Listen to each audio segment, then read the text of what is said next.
مخلد ذكرى 70 لتأسيس الأمن الوطني، سيلقي السيد والي أمن فاس كلمة بهذه المناسبة، فليتفضل مشكورا.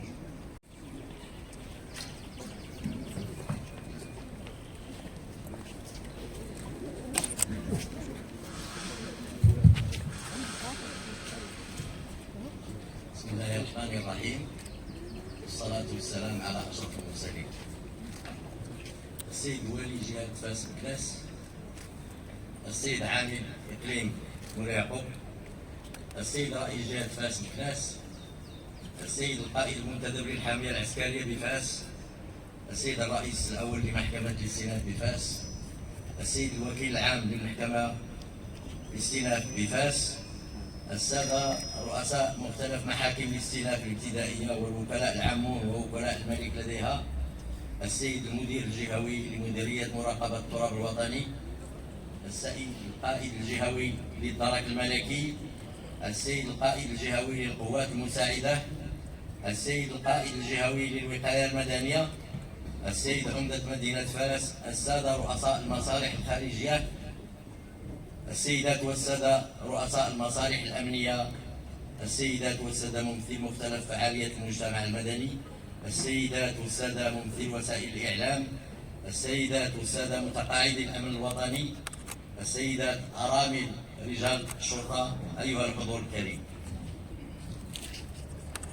على امتداد ربوع المملكة الشريفة تخلد أسرة الأمن الوطني الذكرى 70 لتأسيس الأمن الوطني في جو من الاعتزاز والفخر بالانتماء لهذا الجهاز العتيد وللرسالة النبيلة التي يؤديها خدمة للوطن والمواطنات والمواطنين والزوار على حد سواء. وبهذه المناسبة يشرفني باسمي الخاص ونيابة عن كافة أطر وموظفي ولاية أبي فاس أن أرحب بكم جميعا وأن أوجه لكم خالص الشكر وعظيم التقدير على تلبية الدعوة من أجل مشاركتنا في هذا الجو الاحتفالي وتخليد هذه الذكرى الغالية. إن الاحتفال بهذه المناسبة واستحضار تاريخي لفقيد العروبة والإسلام وبطل جيش التحرير جلالة المغفور له محمد الخامس قدس الله روحه، الذي أسس جهاز الأمن الوطني بتاريخ 16 ماي 1956، إذ أعلن عن تجسيد وجه من أوجه السيادة الوطنية من خلال انطلاق العمل بمؤسسة ذات سيادة تسهر ليل نهار من أجل حفظ النظام والأمن العامين وفرض الامتثال للقانون، وهو أيضا وفاء للروح الطاهرة لباني المغرب الحديث ومؤسس نهضته المعاصرة جلالة الملك الحسن الثاني طيب الله ثراه، الذي ما فات يعبر عن فخره الدائم بالمؤسسة الأمنية، حيث عرف عهده تقوية جهاز الأمن الوطني وتحديده ليكون ركيزة أساسية لاستقرار البلاد وتعزيز مكانته من أجل تأمين المملكة ضد مختلف التهديدات الداخلية والخارجية وتصدير الجريمة المنظمة والعابرة للقارات. هذا الاحتفال وكذلك فرصة لتجديد تعلقنا بشعارنا الخالي الله الوطن الملك، ووقفة إجلال وإكبار لجلالة الملك محمد السادس نصره الله وأيده لما يوليه من رعاية وعطف وتقدير لتضحيات الجسام التي تقوم بها المصالح الأمنية خدمة لأمن الوطن والمواطنين ومن أجل الدفاع عن المصالح العليا للمملكة وصيانة الاستقرار وترسيخه على مستوى ربوع البلاد.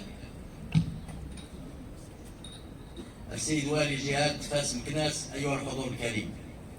لا يختلف اثنان في أن الاستقرار الأمني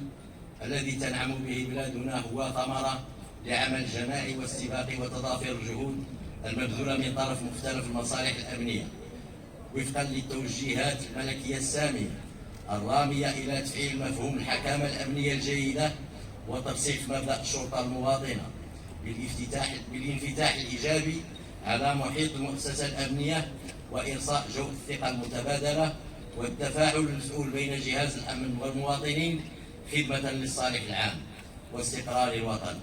لأن تحقيق الأمن بقدر ما هو مطلب جماعي فهو أيضا واجب وطني ونتاج مشترك يستدعي مساهمة الجميع في إرساء لبناته الأساسية. هذا وتماشيا مع استراتيجية المديرية العامة للأمن الوطني الرامية إلى تعزيز مواردها البشرية وتوفير الوسائل اللوجستيكية الضرورية وتنفيذ لتعليمات السيد المدير العام للأمن الوطني الهادفة إلى مواكبة التحولات والتطورات التي تعرفها الجريمة، تسعى ولاية أمن فاس إلى رسم خطط عمل أمنية محددة الأهداف ومستمرة في الزمان والمكان وفق ما تتطلبه خصوصية المدينة التي تعرف توسعا عمرانيا ونموا ديموغرافيا ملحوظا وحركة سياحية متميزة، وتشهد تنظيم لقاءات وتظاهرات وطنية ودولية مختلفة، الشيء الذي يتطلب تدبيرا أمنيا محكما بمعايير دقيقة تستجيب لما تفرضه الظرفية وتستجيب كذلك للقواعد الأمنية بمفهومها الواسع. وترتكز الاستراتيجية الأمنية المعتمدة من طرف ولاية أمن فاس على برامج ومخططات أمنية محددة الأهداف مبنية على المعطيات والتدخلات التي تسجلها مصالحنا بشكل يومي وبمقاربة أمنية تراهن دائما على الاستباقية والوقاية والجاهزية وتعزيز التواجد الأمني بكل قطاعات وأحياء المدينة والانتشار الجيد لمختلف الوحدات الأمنية الميدانية والفروق المختصة التي تساهم من جهة في إرساء الإحساس بالأمن لدى المواطن وتمكن من جهة أخرى من إيقاف الأشخاص المشتبه بالورود في قضايا مختلفة وكذا الأشخاص موضوع مذكرة بحث من أجل قضايا وأفعال إجرامية. وقد حققت هذه المقاربة نتائج جد إيجابية في محاربة الجريمة بكل صورها وأشكالها بفعل الجد وروح المسؤولية وتضحيات الجسام التي أبانت عنها مختلف المصالح والوحدات الأمنية المتخصصة من أجل حماية المواطن وممتلكاته وتصدي لكل سلوك أو تصرف من شأنه أن يمس بالأمن العام. وسعيا منها في تنسيق المقاربة الأمنية التشاركية ومواصلة اندماج التواصل المؤسسات الذي تعتمد عليه مديرية العامة للأمن الوطني. وقد عملت ولاية أمن فاس على تنسيق الانفتاح على محيطها الخارجي وتدعيم شرطة القرب وتوطيد مرتكزات الحكامة الأمنية والإنتاج المشترك للأمن عن مختلف الهيئات التنظيمية والمهنية وجميع فعاليات المجتمع المدني من خلال عقد لقاءات تواصلية تنبني على الموضوعية والعمل المشترك مساهمة منها في تقريب الإدارة من الانشغالات الأمنية للمواطنين وإيجاد الحلول المناسبة له.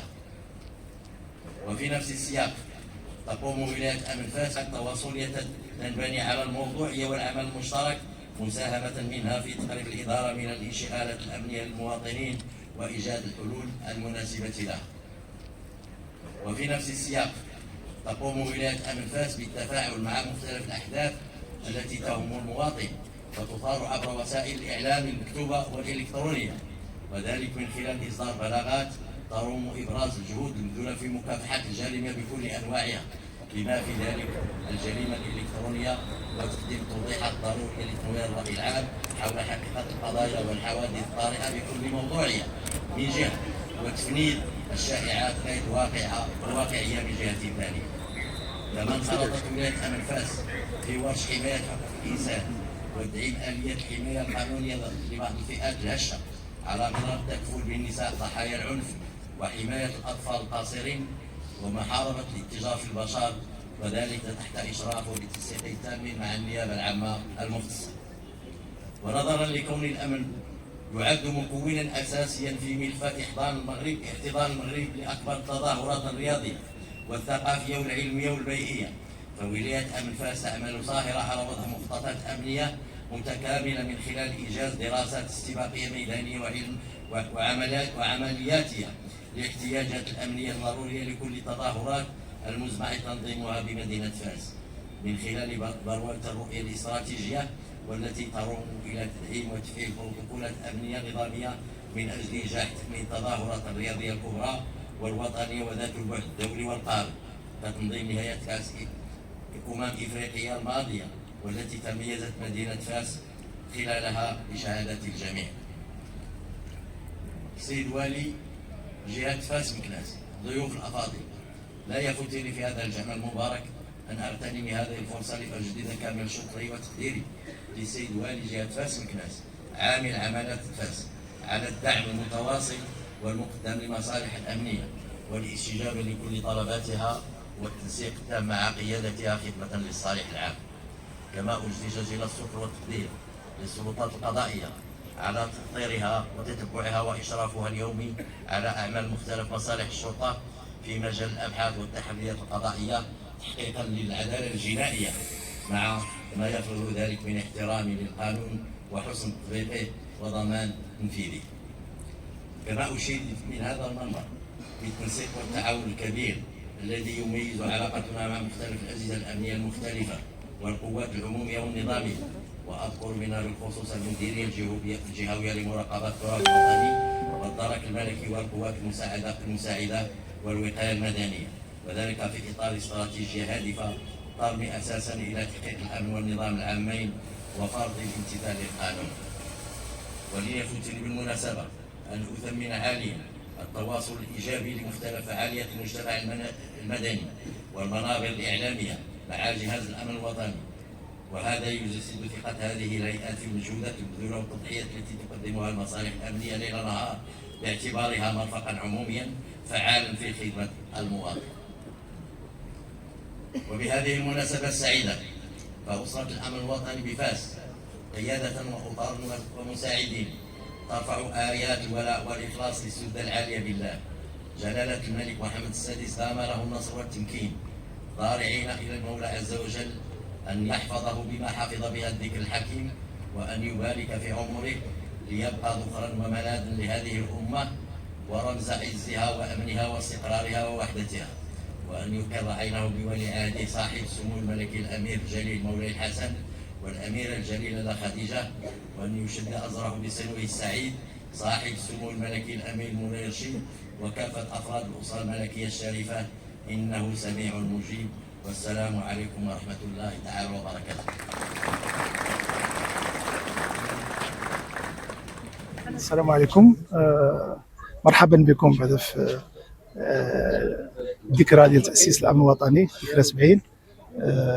المديرية العامة للأمن الوطني كتحتفل بهذه الذكرى على في ربوع المملكة، وكتقدم البرامج والعمل اليومي لمختلف شرائح العناصر ديال الأمن. هاد الشرائح اللي كتسهر على الأمن والأمان ديال المواطنين، ديال السياح الأجانب، وديال الحركة ديال السير، وديال التظاهرات الكبرى سواء الرياضية أو لقاءات، واللي كتمر في أحسن الظروف. ولاية أمن فاس في هذا الإطار كتعمل جاهدة باش تكون عندها تواصل محكم مع جميع الشرائح ديال المجتمع المدني، وتسهر على الأمن والأمان ديالهم، وكذلك الاستجابة للنداءات ديالهم والمشاكل الأمنية ديالهم، والتتبع ديال الحالة بصفة عامة في جميع القطاعات وجميع النقط ديال ولاية أمن فاس. ولاية أمن فاس كذلك تسهر على تتبع القضايا المسجلة والإنجاز ديالها في وقت وجيز. جميع القضايا كيكون الحل ديالها حل إما آني أو لا في الأيام القليلة المقبلة، وبذلك كنكونوا عند حسن الظن ديال الساكنة. وبالنسبة للاستراتيجية الأمنية المتخذة من طرف ولاية أمن فاس كتعمل بشراكة مع الجميع، وكتاخذ بعين الاعتبار الشكايات ديال المواطنين سواء المباشرة أو لا عبر وسائل التواصل الاجتماعي، أو لا في الشكايات اللي كتجينا من طرف الجمعيات أو الوداديات أو ما شابه ذلك. والحمد لله كاين تواصل مع جميع الفعاليات ديال المجتمع المدني، ونحن دائما راه الاشاره وراه الخدمه. وكنشكركم على المجيء ديالكم وعلى المشاركه ديالكم في هذا الحفل، والمحبه ديالكم للمديريه العامه للامن الوطني والقطاع الامن بصفه عامه. شكرا لكم.